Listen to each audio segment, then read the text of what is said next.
దేవుడి దగ్గర ఏముంటదంటే త్రాసు ఉంటది. ఏముంటది అందరికి తెలుసా? త్రాసు ఉంటదని. త్రాసు అంటే అంగడిలో సరుకులు తూకం వేస్తారు కదా, ఏమంటారు దాన్ని? త్రాసు, తక్కెడ, ఇంకా కాట. కాట. హల్లెలూయా. దేవుడి దగ్గర త్రాసు ఉంటదట. నా ప్రియమైన దేవుని ప్రజలారా, యోబు భక్తుడు తన స్నేహితులతో మాట్లాడుతున్నాడు ఈ మాట.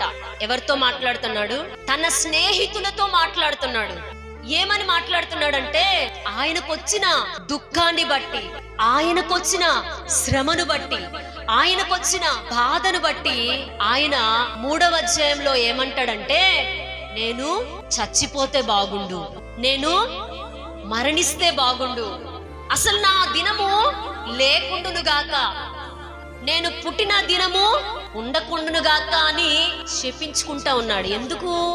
ఇలాంటి కష్టాలు, నాకొచ్చిన కష్టాలు, నాకొచ్చిన బాధలు ఎవ్వరికి రాకూడదు, ఎవ్వరికి రాకూడదు అని శపించుకుంటూ ఉంటే, అప్పుడు ఎలీఫజ్ అనే స్నేహితుడు లేచి ఎట్లంటే అట్లా మాట్లాడుతున్నాడు యోబు మీద. ఎందుకు నువ్వు ఆయన నమ్ముకున్నావు కదా, ఎందుకు ఇలాంటి మాటలు మాట్లాడుతున్నావు అని చెప్పి యోబుకు విరోధంగా మాట్లాడుతున్నాడు తన స్నేహితుడు. అమ్మ, మీకు అర్థమవుతుందా? అయితే ఆ స్నేహితుడితో అంటాడు యోబు, నా దుఃఖము నీకు అర్థం కావట్లా. స్నేహితుడా, నా దుఃఖము ఇక్కడున్న మీకెవరికి అర్థం కాదు.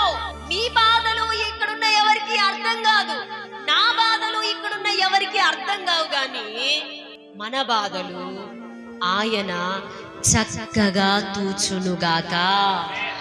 ఆమేన్.